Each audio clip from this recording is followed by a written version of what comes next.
I've been looking at the construct of poverty and how it affects those people who are born into poverty, who grow up in impoverished homes, and how it shapes who they are, and also what their capacity within society is. So here in my kind of immediate environment, if someone is born into poverty, it means that they're going to be going to a very bad school that has very bad teachers, very bad books. They're going to only be partially literate by the time they finish school, if they finish school.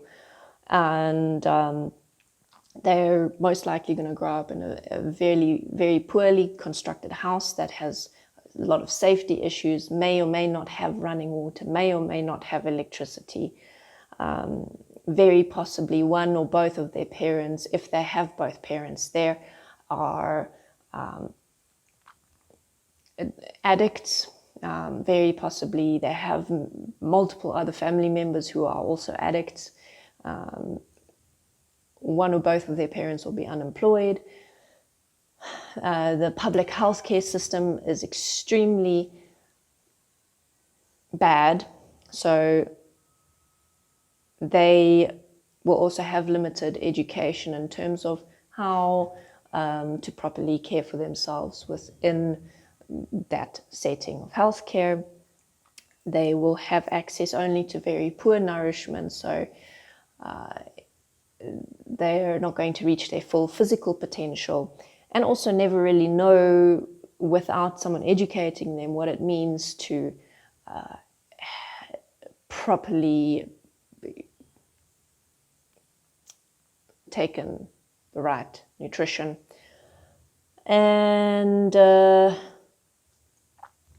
what I've also noticed, and now this is not with everyone, maybe let's say with kind of half of the people I meet who grew up in really crappy situations. Half of them are going to be working really hard to survive, and it doesn't matter that they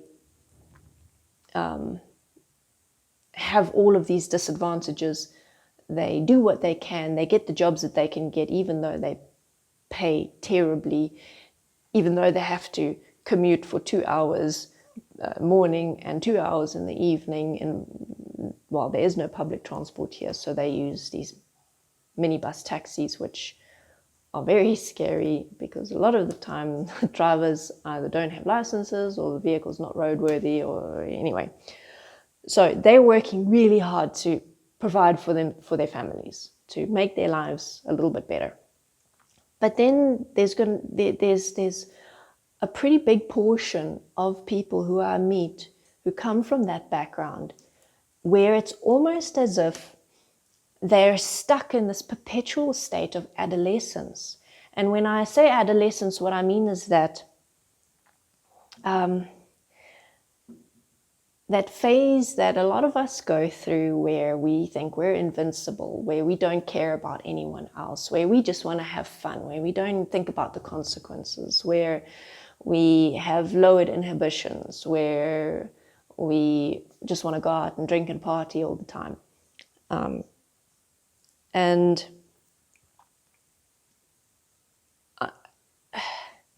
it's like some people get stuck in that state. And interestingly enough, it tends to happen more often in those coming from backgrounds of poverty and those coming from backgrounds of extreme wealth. It's almost like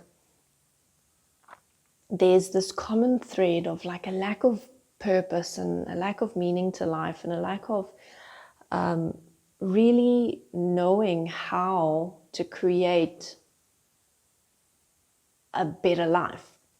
So for those who are coming from that background of poverty, they don't have the tools, they don't have the knowledge, they don't have the skills. They're essentially disempowered from being able to do something that someone from a better background would be able to do quite easily.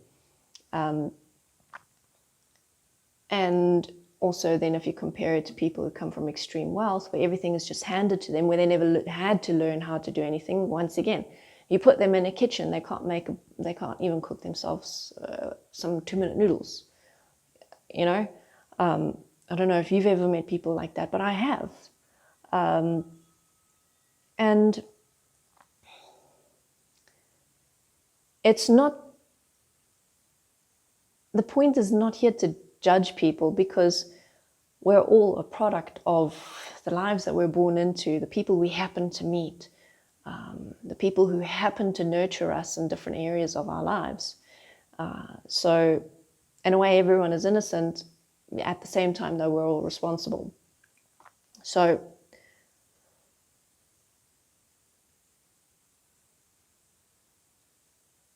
that is, to me, a very, very scary side effect of the current world system as it is now, where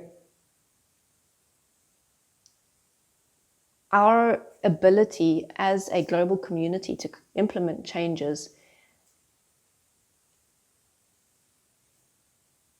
is challenged with the reality that so many people have so much to learn to be able to get to a point where they can start seeing the world differently, seeing the world outside of this state of mind where they just want to have fun all the time, or where they don't care about anything else except for instant gratification.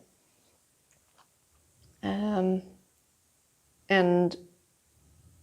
the most interesting thing about all of this is that there are elements of all of these behaviors that we all have within us. That desire for instant gratification, I've been there. That desire to not give a shit and just do whatever I want, I've been there.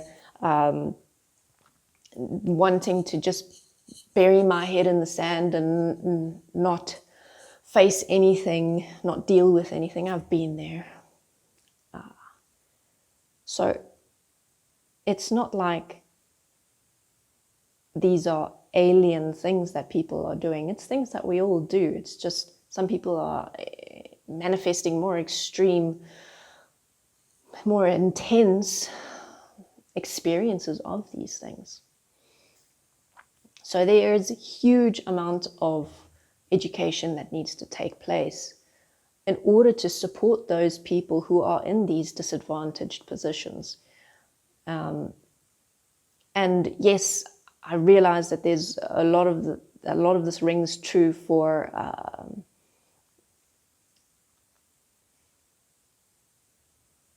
those parts of our communities where people have what they need and they eat themselves to death and they sit and watch TV all the time and they hoorah for Trump or whichever other guy is shouting the loudest.